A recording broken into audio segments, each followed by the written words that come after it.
আমি কবর থেকে বলছি, অর্ধগলিত পচা লাশ। করুণ চোখে কি মায়া দেখতে পাও, নাকি পরাধীনতার গ্লানিতে মুখ লুকাও? এই বুকে তোমার চিন্তা লুকিয়ে আছে, কখনো তা দৃষ্টিগোচর হবে না। সারাদিন আমাকে তোমার অভাব বোধ করতে হয়। সন্ধ্যায় ক্লান্ত চোখ ছটফট করে।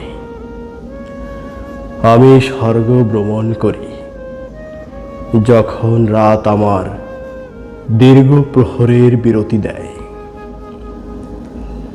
রেশমি বাতাসে মৃদু হেসে বলেছিল, ভয় কিসের, আমি আছি পাশে।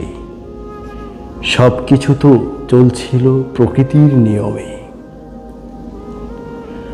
হাজারো স্বপ্ন ভিড় করেছিল শরতের উঠানে। হঠাৎ বসন্তের বজ্রপাতে সব কেঁপে উঠল। একজন বৃদ্ধ মায়ের আকুতিতে তাহার মন গলে না।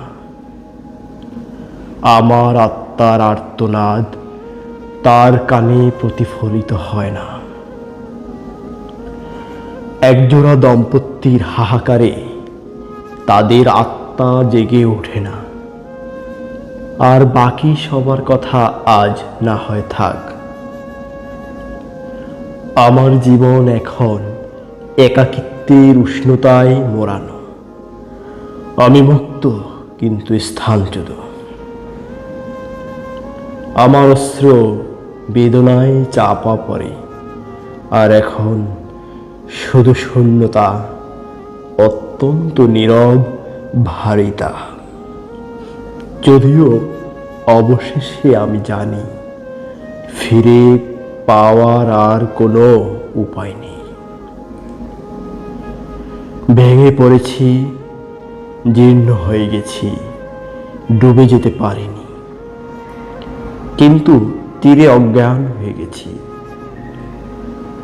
আর তাই আমি অপেক্ষা করছি, এখনো নীরবে। অপেক্ষা করব শুধু একটি শব্দের জন্য, হ্যালো।